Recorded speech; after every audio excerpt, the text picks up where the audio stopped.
Well, welcome back to the Dungeon Master's Block, the place where we come to talk about the Dungeon Master, the most important person in the game, the only person capable of playing God, killing characters, and lowering the egos of all the people at the table. I'm your host for the intro to this episode, DM Chris. I'll be joined by DM Neal and also Jim from WebDM later in the episode. We're excited to talk all about Post Apocalyptic worlds, and trust me, it's a great episode. It was one that Neal and I both said afterwards we were done recording it. It was one of our favorites in the near past. That was really fun for us to record. So we're excited for you to listen to it. But first, we have some work to get through. We have some iTunes reviews to get through. We're going to do one right now. This one is by DM Lost Boy. It's called "This Pod Took the Top Spot. Now What?" He writes, "Settling into my creaky computer chair, beard still damp from my shower, I plugged up the old iPhone and hit play, only to be made gut-wrenchingly aware that I had somehow reached the end? ? I'm caught up? How could the past few weeks of slipping into this comfortable, familiar banter in my free time, be it driving, breakouts at work, or even the wee hours of the morning, have possibly brought me to this terrible but inevitable conclusion? And then, to the true horror of the situation hits me. What do I do now? Hint, I came in to rate your podcast so that others may taste its glory. Come, friends, listen to what we may learn."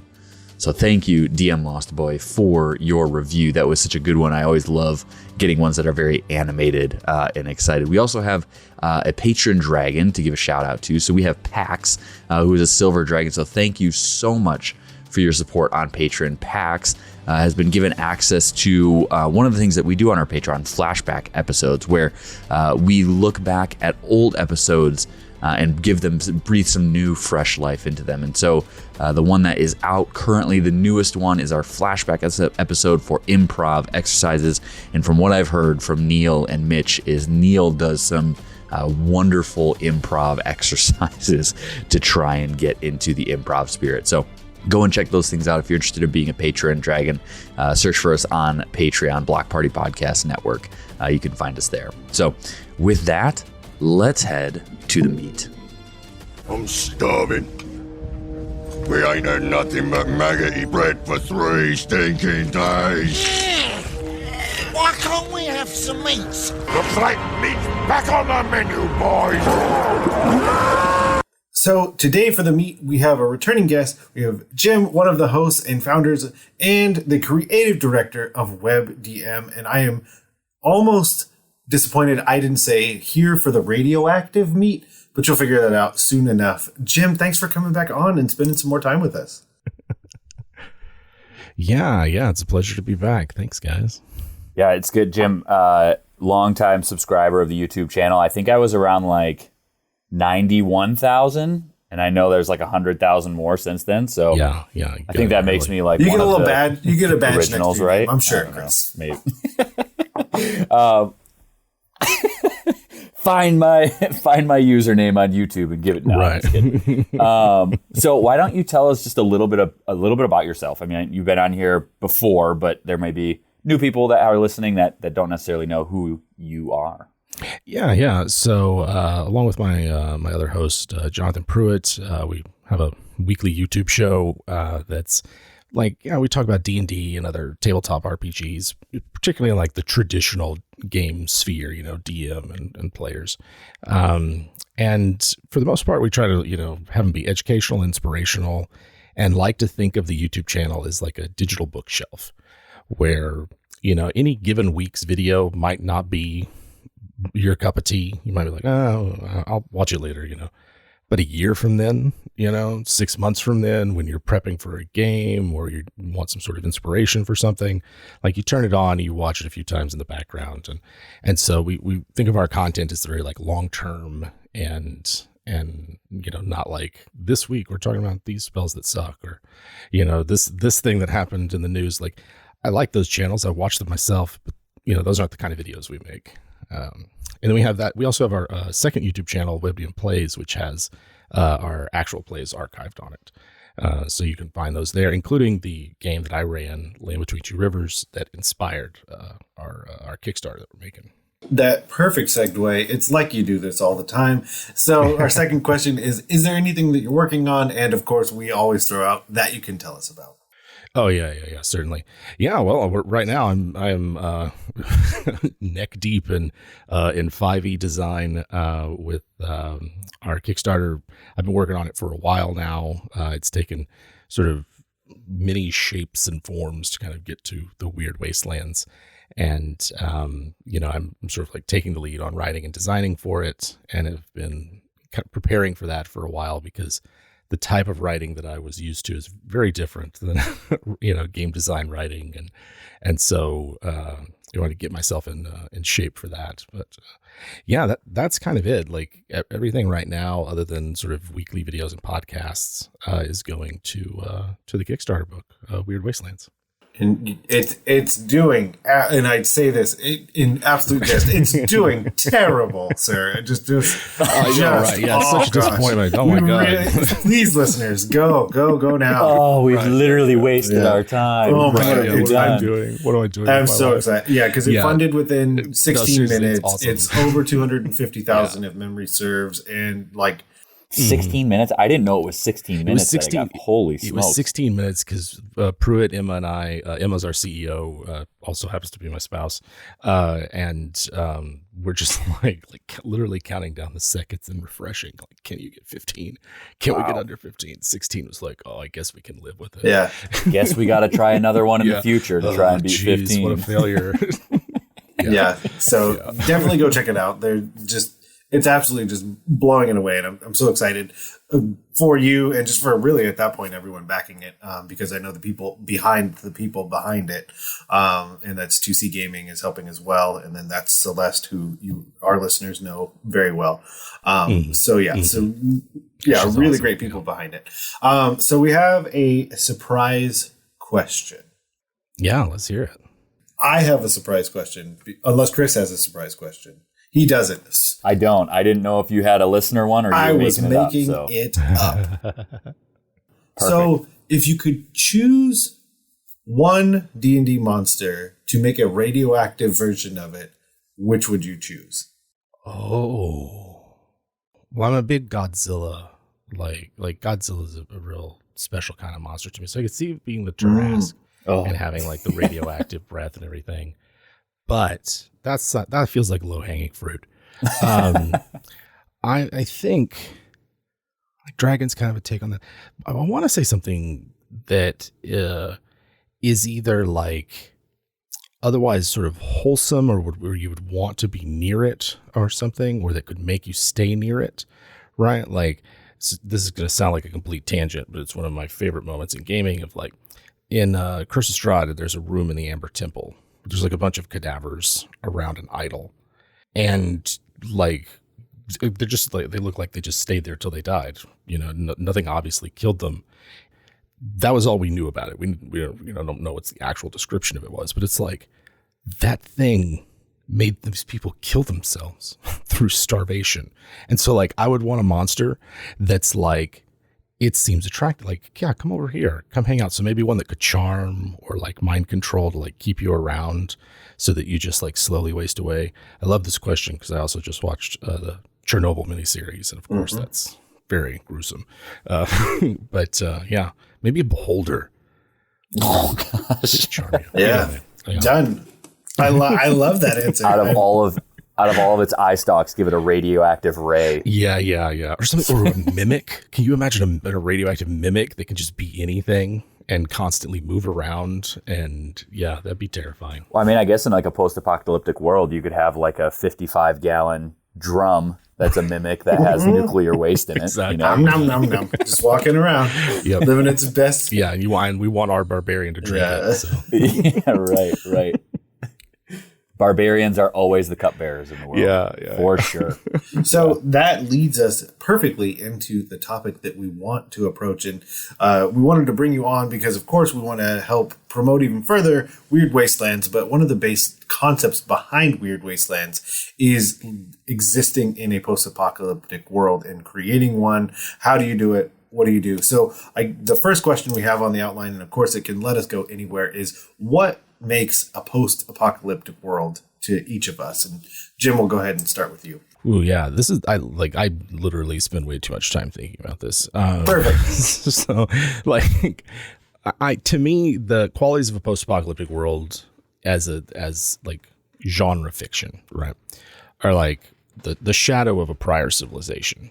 That the people that exist and live in that post-apocalyptic wasteland, they haven't moved beyond or surpassed or like come out of the shadow of what came before. Either it's like they remember, from the before times, or the immediate descendants of. But this would be like the century after Rome leaves Britain or something like that. There's an awareness that the people before us really had it going on, and they did this to themselves.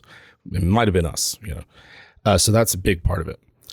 Coupled with that is sort of just a lack of civilizational structures and institutions. There's no authority. There's no, the cops aren't going to show up. The army can't show up. There's no president or manager to talk to. It's sort of a might makes right, Hobbesian world of all against all. And that creates sort of a scarcity of resources, which would be the third one. Either there's probably some kind of environmental hazard, or just like the collapse of society creates scarcity, and like managing that scarcity is a big component of it. So scavenging and repurposing things and the like, I find, is a big component of the genre. And then the fourth one I would say is kind of related to that, but it's just sort of general survival. It's continuity. It's like, one of my favorite post-apocalypse stories is Waterworld. As terrible as that movie is, it's also good. And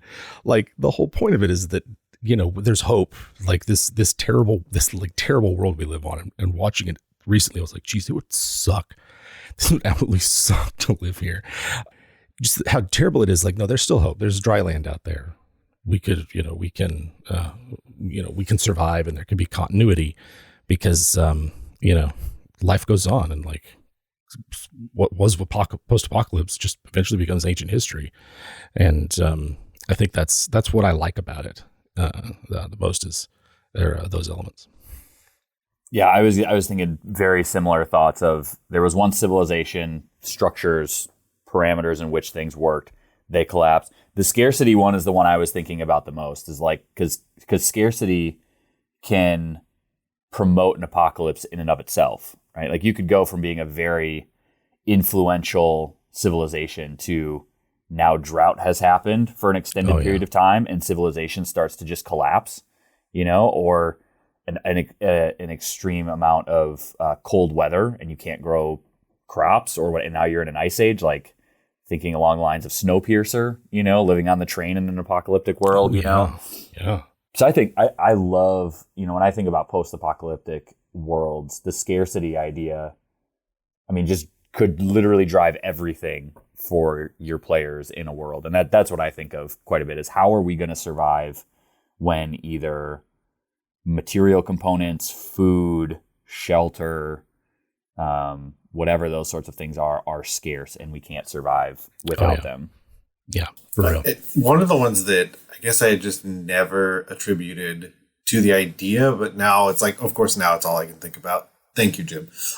Is the idea of the shadows of the past. And like, that is such an interesting dial to be turning on a post-apocalyptic world, because was it a couple years ago? Because you can still be in a post-apocalyptic world and those shadows were only a couple years old, or are they a couple thousand years old? And it's like you said, it starts to go towards ancient history, not what was. And I feel like that is probably one of the more interesting dials to turn, because that can really gauge everything about the world. Especially because in a fantasy game, you have variably lived people. You've got elves and dwarves next to humans, and like, what's ancient history for a human is like recent events for an elf. And one of the things I like just about traditional fantasy, which has a flavor of post-apocalypse to it because of our own Western European medieval history and the fall of Rome, and just kind of like baked in of there being a prior civilization, is like, the sort of sorrow of the elves makes sense if you look at it from the case of they are undergoing a post-apocalyptic event where their society has completely collapsed. They're diminishing as a civilization. These other people who aren't anywhere near their equal in terms of grace and wisdom are spreading like just everywhere, and they're on this sort of civilizational decline, and you can sort of see why elves or dwarves might withdraw from the world, thus like exacerbating and hastening, their kind of decline. But there's I think it's just baked into traditional fantasy. And so part of what I like about playing in a post-apocalyptic world is that you can rest assured that you're still playing in a game world that supports adventure and not like this bleak and hopeless place, that you might as well not even game in. Because you're here to make a difference. You're here to make your mark and to play out your characters, whatever little glimpse you get into their life. And there has to be something worth fighting for, even amidst the ruin.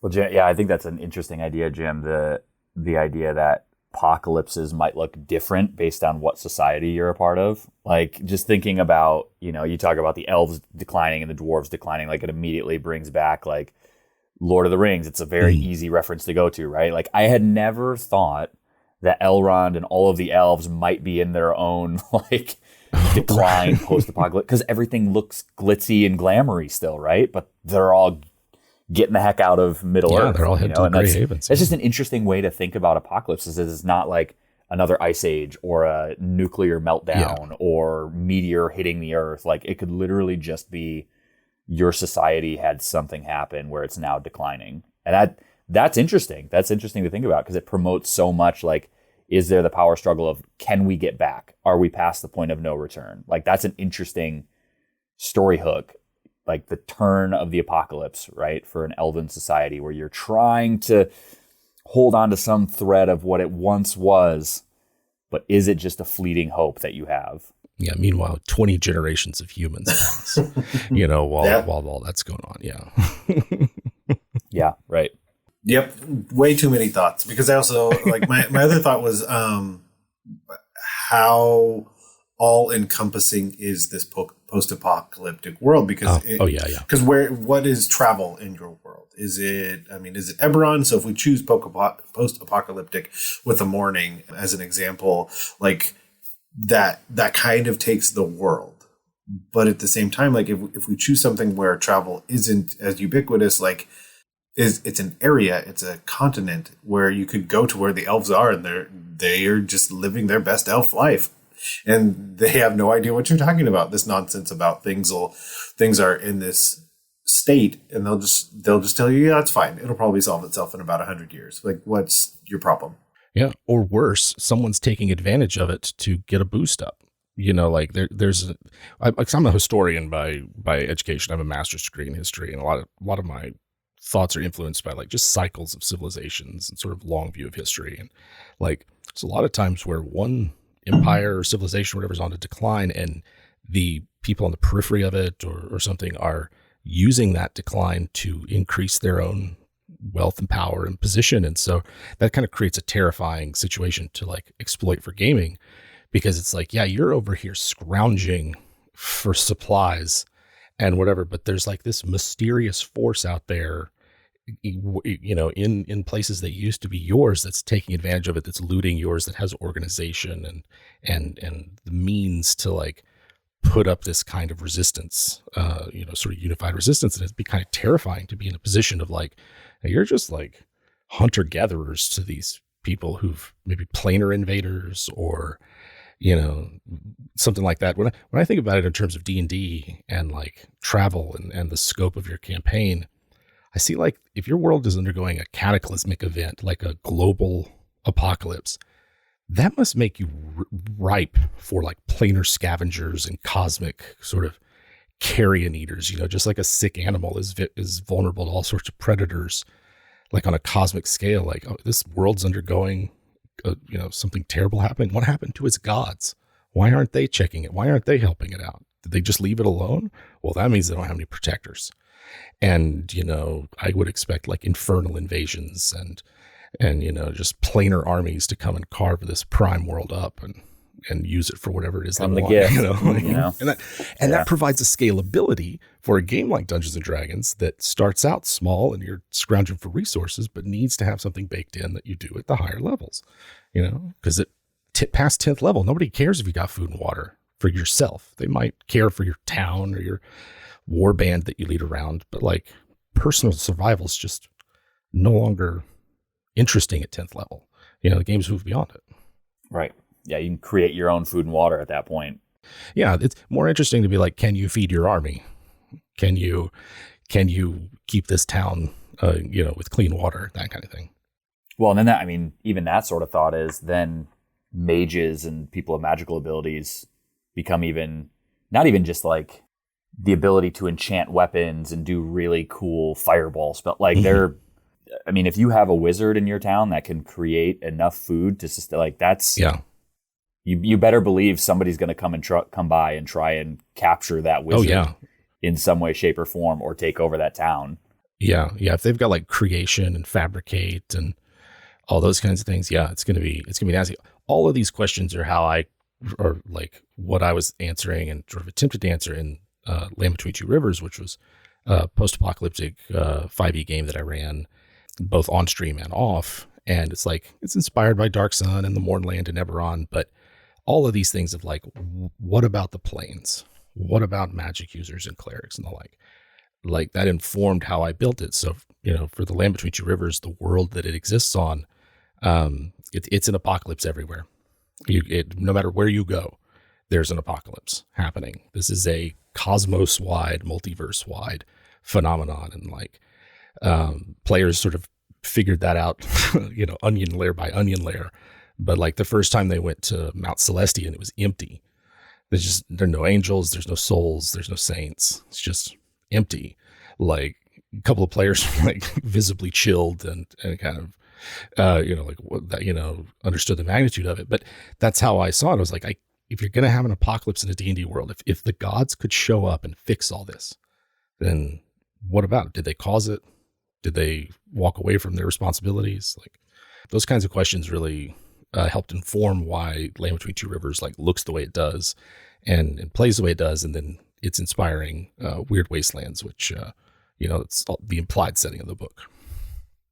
I totally lost my train of thought thinking about the gods, because the other, like you were saying with those onion layers, is did they leave because they know something else is about to happen? And they're like, we gotta go. We're gonna get on our celestial bus and we're headed out. Yeah. We had a little insider trading here. And peace out. We're done. Yeah, I ended up turning my game world into a post-apocalypse by TPK. It was my first 3rd edition game that I'd run, and players were like 17th level or something, and I was like, wait, dragons can have class levels? And loaded up a great worm dragon with 20 levels of wizard, and it's supposed to be just a neutral NPC, and the party decided they wanted to fight it, and I wasn't going to stop them because, it's their decision. And it mopped the floor with them, and we were like a session or two away from sort of the climax of the campaign. They were like on the way to the big bad, and like, let's trust this dragon on the way. And so I was like, we get done with this TPK, a third of the party surrendered, and we're just kind of in shock because, like I said, first time really running 3rd edition, and it's like, well, I guess the bad guy wins. And the bad guy were a bunch of like drow vampires trying to blot out the sun. And then the next campaign was like 100 years later. And it was like, all right, well, what happens whenever this, planet is no longer benefits from its sun? It's a frozen, just hell world. And part of the campaign was like rallying the gods and like finding them and being like, why did you leave? Like, why did you let this happen? You got to come back. And so, as that campaign got into the higher levels, it was about going around the plains and finding the gods and figuring out why they abandoned their responsibility, and in some cases forcing them to come back and make things right. Which Once again, well done. Perfect segue into our next question. Is also the idea of like you've brought that up. So are there other instances that we've personally done? Because I have a few certainly of making a post-apocalyptic world. Because there's certainly two avenues. The one that you've brought up where you have a world and now it's post-apocalyptic, or you have a post-apocalyptic world and now you have a game. Kind of the chicken and the glowing green egg, if you will. So I'll throw mine out. It was a world where there was a moon that was like fairly well vegetated and things like that. And so the world had, through magic and technology, had created a portal between the two spaces. And it wasn't great, but it could happen. So it wasn't like everyone could just go back and forth whenever they wanted. So they're setting up a civilization on the moon, and then for reasons unknown, the entire world is encased in flame and burns for several years. Yeah. Now you're just on this moon. The civilization that had started to establish itself there is on the moon. They don't have any idea why it's happened. They have refugees that came through the portal as fast as they could, which then also creates, Chris, going back to your scarcity idea, like the civilization wasn't necessarily prepared to just have these thousands and thousands of extra refugees. But those refugees also don't have an answer. They're just leaving the place that's clearly on fire. And so then, now you have this. You have almost like a double post-apocalyptic world. Like, we're not set up here and we don't know what happened down there. Awesome. That's really cool. Yeah. Yeah. That's cool. I like like the suddenness of an apocalypse can explain some of that scarcity. And one of the things about, you're talking like civilization is like, not everything's all in one place ready to be used. And it gives a nice justification for loot that the party can find and things like that. So I really like the, we weren't prepared for this. Mm-hmm. Oh no! What do we do? It contributes to and sort of creates the disaster. Yeah, the way that I've done it, there's an entire era in the world that I've created called the era of the blight, where there's like just this poison that starts to sift through the entire land. It's released somehow into the material, but it's so slow moving that like people. So it's like the exact opposite, Neal. It's not the shock and awe factor. It's like it takes like 150 years for it to encompass the entire world at that point. But so like it creates a different dynamic of like, I mean, you might move far enough away where like you expect your family to be fine. And then it's like, okay, great. Now I have to deal with this all over again, you know? And like the entire world, they find out that it's like, it doesn't pass through like stone and rock and very hard materials. It's just through the soft kind of sediments, sand, dirt, things like that. So they're trying to, in like the mountains around the world, try and transport as much dirt like up into them as possible to try and like create some sort of, so you have an entire period of time where there's people that were left behind who also, it's kind of like, you guys seen the show The 100 before, where it's like they come back down to the earth and then there's like people that have survived the radiation, right? Like there's the blight touched people who stayed behind and figured out how to thrive and survive. And then there was the other factions of people that hid in the mountains and like transported this dirt up there. And then it all comes to an end when they figure out, like, I'm not going to give too much away in the podcast because some of my players listen and they're like in the era just post that, like maybe 200 years passed and some of the stuff might deal with that. So there's a moment where they all start to try and come back together afterwards. And it's a very like chaotic couple generations of like, okay, now we have these blight touched people and we have these people that were very nomadic but survived in the ways that they did. And how do you now enmesh two very different civilizations after 400 years of this being a thing? Oh yeah. When they kind of have some semblance of stories passed down from beforehand, so they kind of connect with each other, but not really at the same time because they're totally different people at this point. I'm a huge fan of like the slow burn aspect of stuff, just because I don't know, maybe I'm just sadistic like that, but it's always fun to think through that stuff. It is. It's like because you can play in it without it being like this urgent crisis. Like you can do like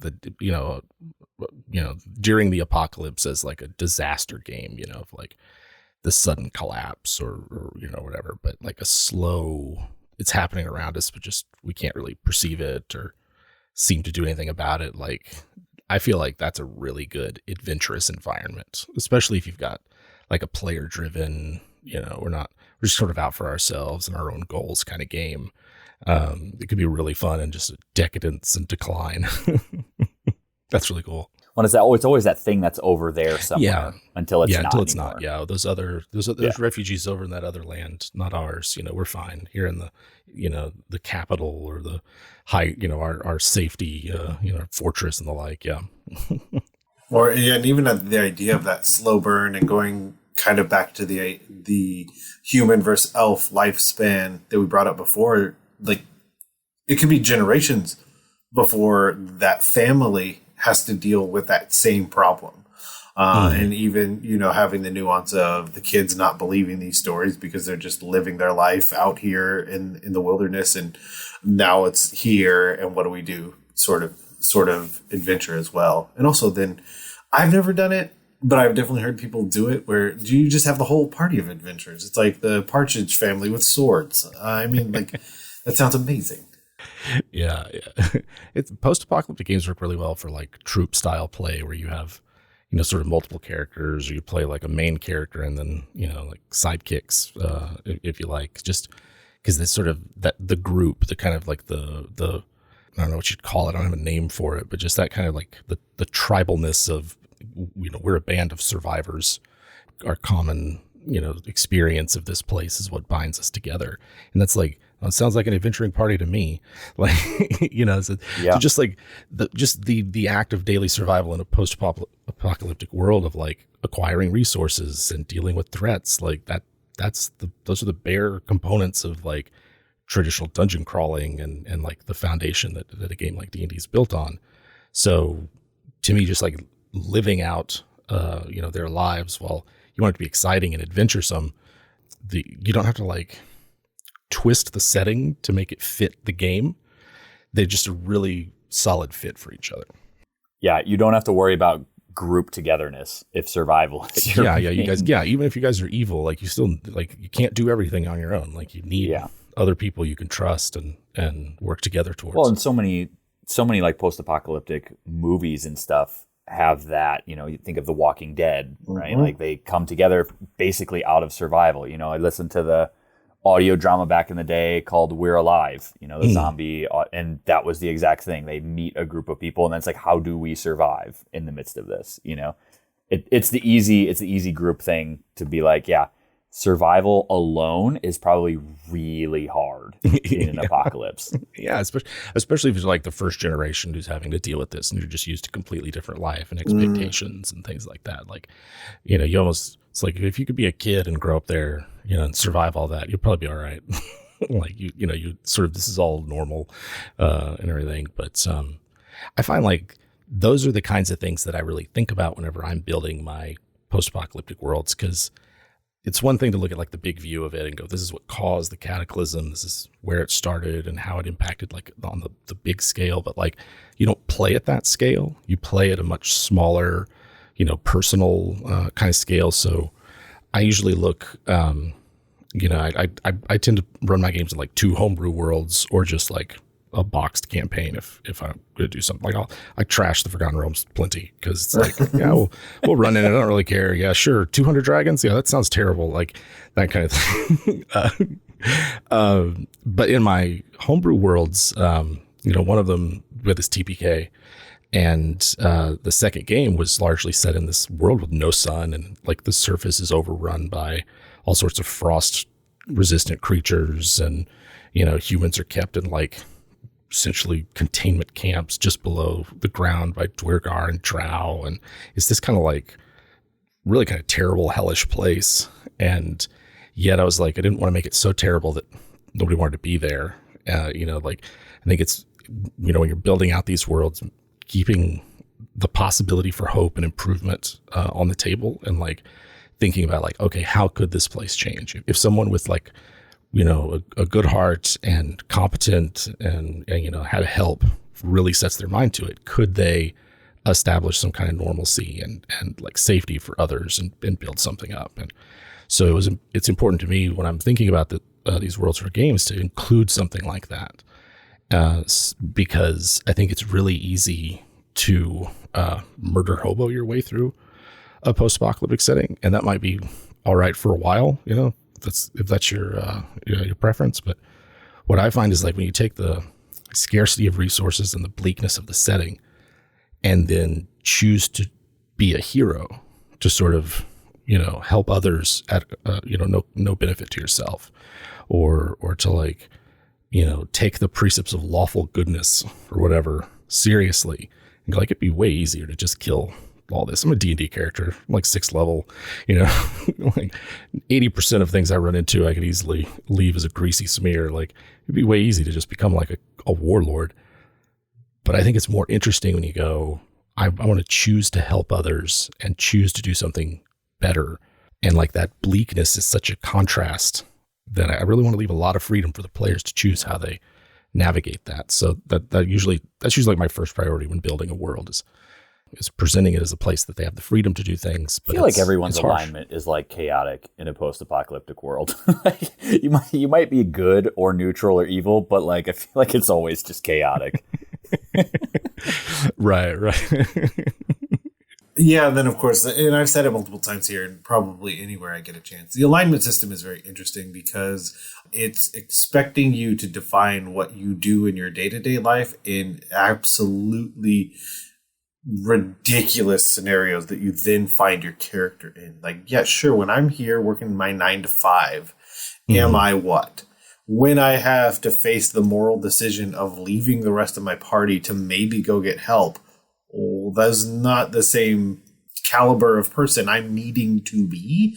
And even making one bad choice doesn't mean I'm I'm no longer, let's say, lawful good. Like you said, whole point is pushing on those limits. But like you said, Chris, I think there's a level of chaoticness that comes from the scarcity, that comes from the potential of the fear, it comes from that tenuous grasp on hope that I now have. But I really do feel like one of the things I see with post-apocalyptic worlds and media is that like-minded people still end up finding themselves together. Yeah. And either they get together and they create that at the same time, or they just happen to find each other. Because again, like The Walking Dead, I think of like Negan and his crew versus Rick and his crew, and like those like-minded people just start to glom together. Because is it that they've lost hope?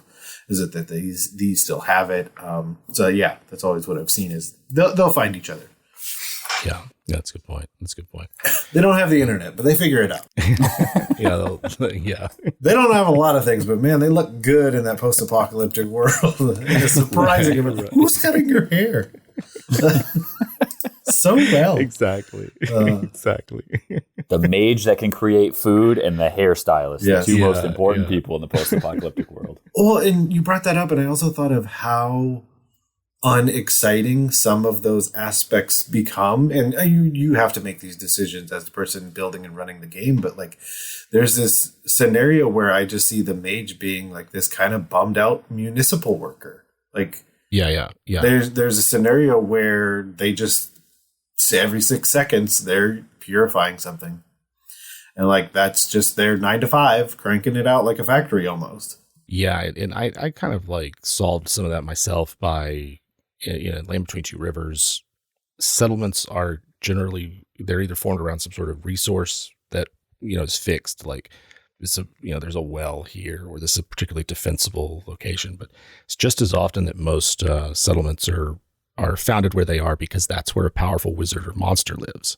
And like, these are people who would otherwise be defenseless in the wastes, and they'll accept a sort of oppressive, an oppressed life living for a tyrant wizard, who can at the very least like protect them, and they might have to work themselves to death for them, but there's going to be clean water. And so like, it's that bleak background that the players then could go like, well, this is messed up, right? Like, this doesn't seem right, and can do something about it if they choose to. But it looks at it and goes like, yeah, if wizards are, if access to magic and ready access to it is going to be the key to survival, then like, to me, that puts them in a position to exploit that and lead instead of serve. And then I also used it to sort of contrast a faction in the world that was essentially a bunch of druids and bards and rangers and clerics who were like, you know what, we don't have to be, terrible to each other. Like we could get together for mutual aid and defense and maybe make this place livable. And that becomes my analog for the civilized portion of the world that the players can kind of call home base and let their guard down, but they're still like wandering monster checks and things like that because it's the wasteland. I also love that we've gone this far and just like really not even dipped into monsters at all. But it is world building and the world itself. And I guess that's the other thing we can kind of touch on before we jump into homework is like one of the nice things that I feel as a DM when working with a post-apocalyptic world is that I feel more equipped. I don't even want to say equipped, just more freedom to just be like, no, this thing's super weird. Yeah. And because magic, because radioactivity, because lack of magic, because get weird with it, like the radioactive beholder that we created already. And so, and just to expect the unexpected, and that's going back into the idea that most people are chaotic because of that. But I do think that there's just an added freedom of just getting weird with your monsters. Oh, for sure. Yeah. And like, especially because like there's no civilization to keep them at bay. Like the monsters are usually tough. A lot of them can probably survive what's coming or even thrive depending on what it's like. And that doesn't even count the number of people who would try to like maybe save themselves by becoming monstrous. Like how many people are going to try to like pursue undeath as a way to survive or something, or like as an act of despair.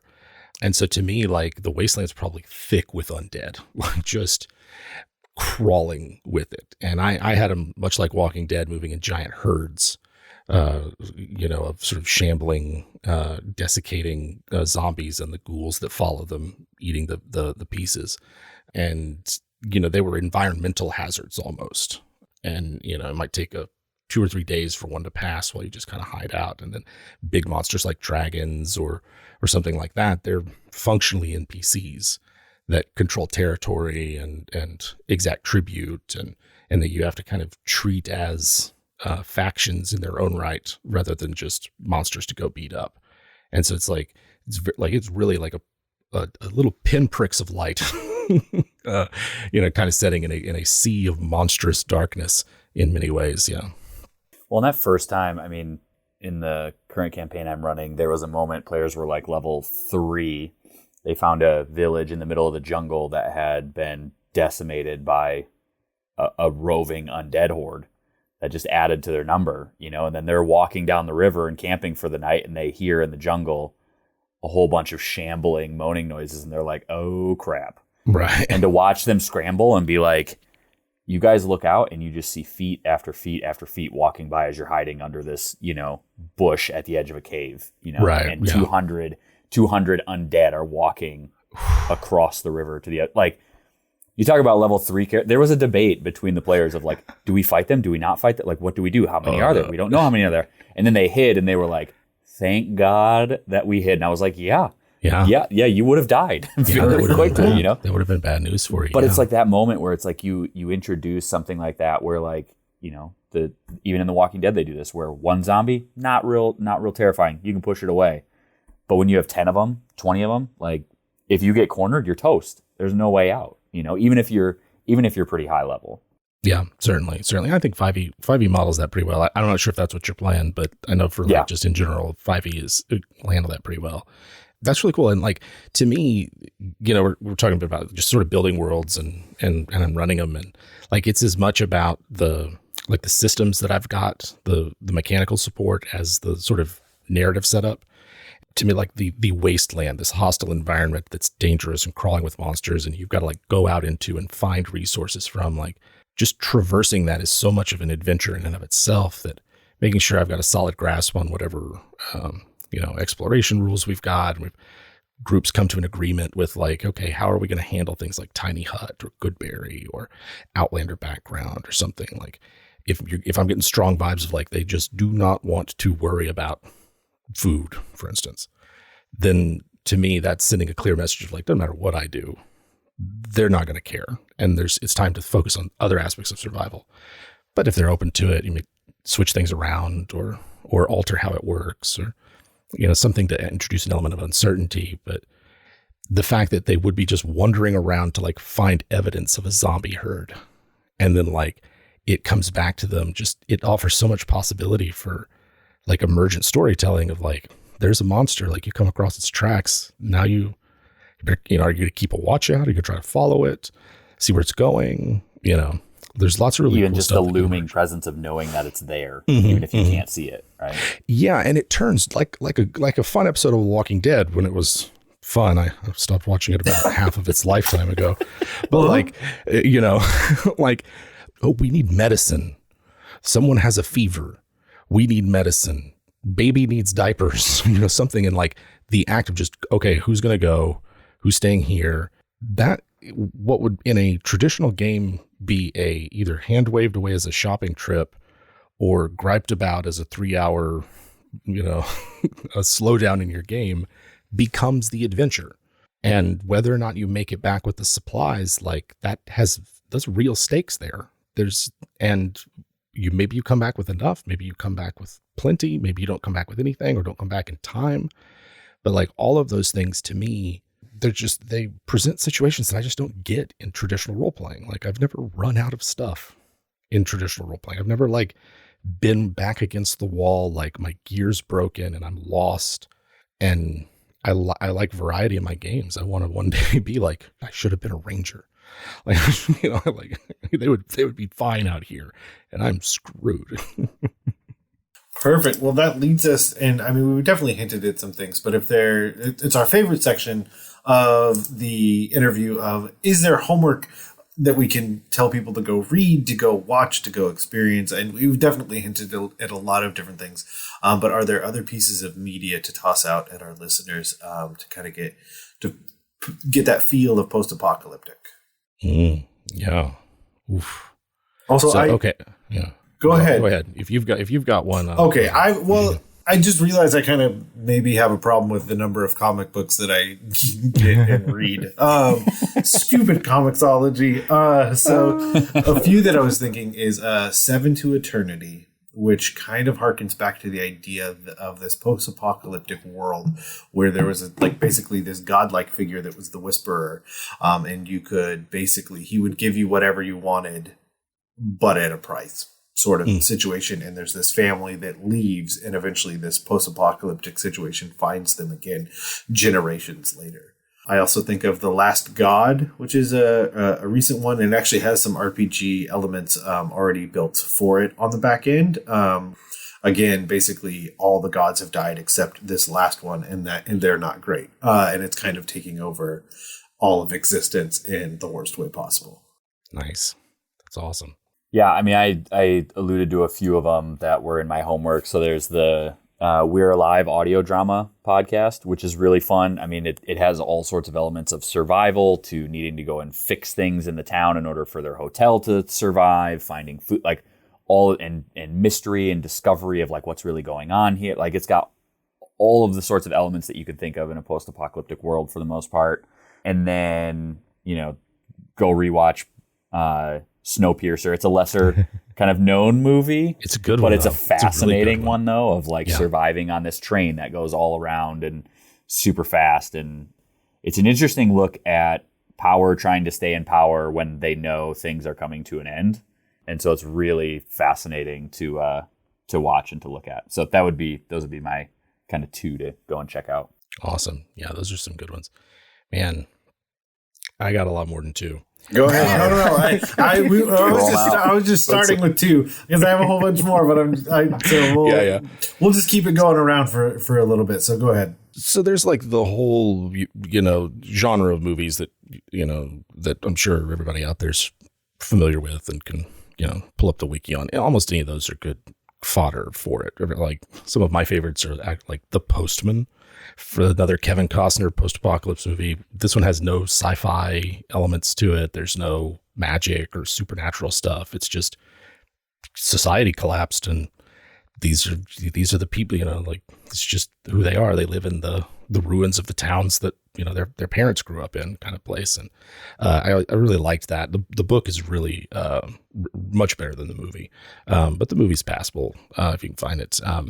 The other's a Canticle for Leibowitz, which is this sci-fi sort of novel written I think in like 59 or 60. That's monks who are like 1,000 years from now. They're Catholic monks who are preserving like 20th and 21st century knowledge in monasteries in the Rocky Mountains, and like how a fragment of something a monk finds sends him on a continental quest across North America to go see if he can figure it out. It's just a really interesting sort of story of what a long-term kind of post-apocalyptic world looks like, and that connection with a past that was far more advanced than the present. I really liked.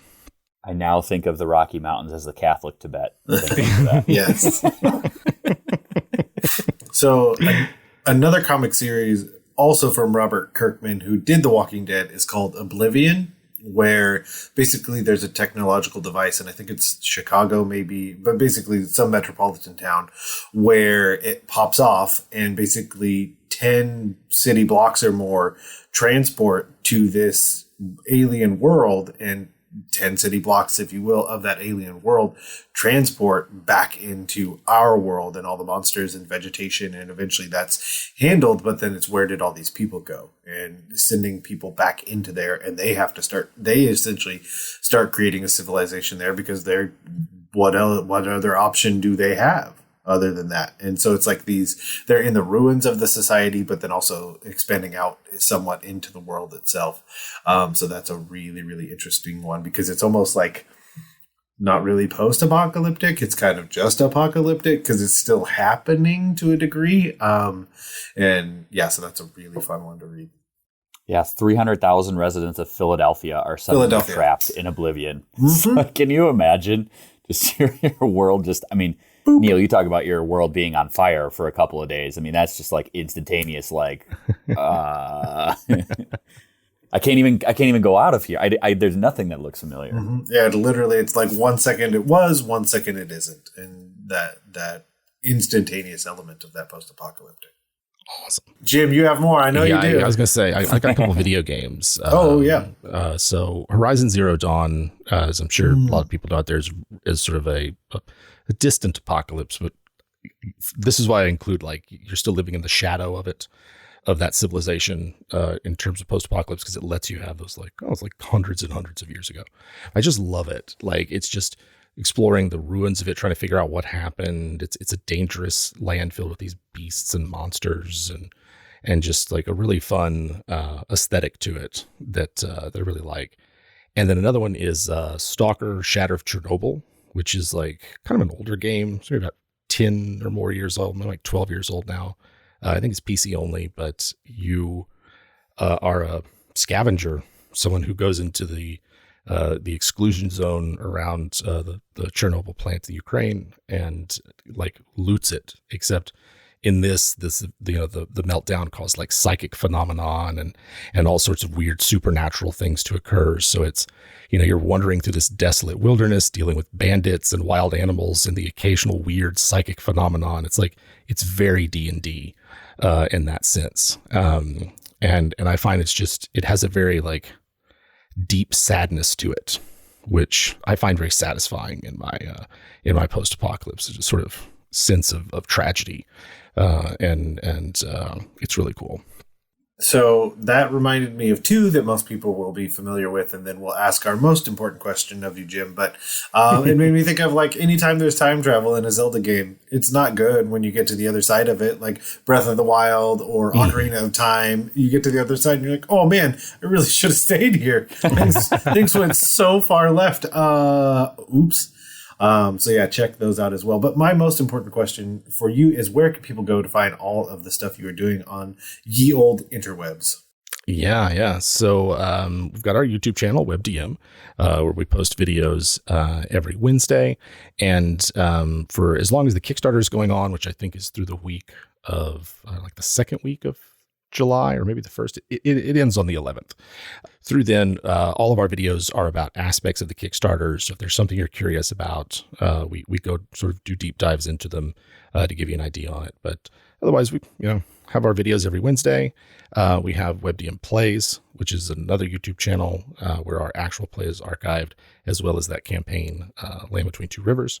I'm on Twitter intermittently, as my mood strikes me, as my health demands. It's probably for the best, right? Yeah. At the real Jim Davis. You can always at me there, chat about something. I may or may not get to it. And then I also play in Pendragon Campaign on Monday nights on Eric Vulgaris's channel. We're about almost 2 years into the 2 real life years into the campaign. And King Arthur just married Guinevere. We're playing through the entire Great Pendragon Campaign, starting in the Age of Uther up through the end. And it's a dream come true. It's a really awesome game. It's me and one other player, and we just play our knights and their dynasties, and it's really cool. So that's Monday nights on Eric Vulgaris's Twitch channel at I believe 8 Eastern is when we start. Awesome. Yeah, I've played enough Pendragon to know that when you said 2 years, I knew it was in the real world. Right. Yeah. Yeah. Perfect. Well, we'll have links to all that in the show notes. And then, of course, Jim, thank you for coming on and spending some more time with us and blowing up some worlds. Oh, yes. Or slow burning them, whatever we want to do. Yeah. Barbecue it. I'm just still thinking about radioactive mimics, man. Oh, yeah. Yeah, that would suck. So, yeah. See, I told you it was a great episode. I loved being able to talk with Jim, longtime subscriber on YouTube. So go and check out their stuff. Go and check out the Kickstarter for their Post Apocalyptic World Kickstarter book. It is in the link below, or the show notes below. If you have anything that you want to talk about from this episode, if you have questions or comments or want to share stories about how you yourself have used Post Apocalyptic Worlds in your world, feel free to email us a story or a question at dungeonmasterblock@gmail.com. If you like what you heard, go help us out with the iTunes or the Apple Podcast algorithm by leaving us a 5-star review. You can find us on Twitter at DMS_block. That's DMs block. And you can like us on Facebook as well. The Block Party Podcast Network, or the Dungeon Masters Block, is a proud member of the Block Party Podcast Network. Check out our other shows like the GM Showcase, Geek Wars, We're So Bad at Adventuring, Detentions and Dragon, and Dungeons and Dragons and Daughters, and more. So again, thanks for listening to this episode of the Dungeon Masters Block, the place where we come to talk about the Dungeon Master, the most important person in the game, the only person capable of playing God, killing characters, and lowering the egos of all the people at the table. Have a good night, everyone.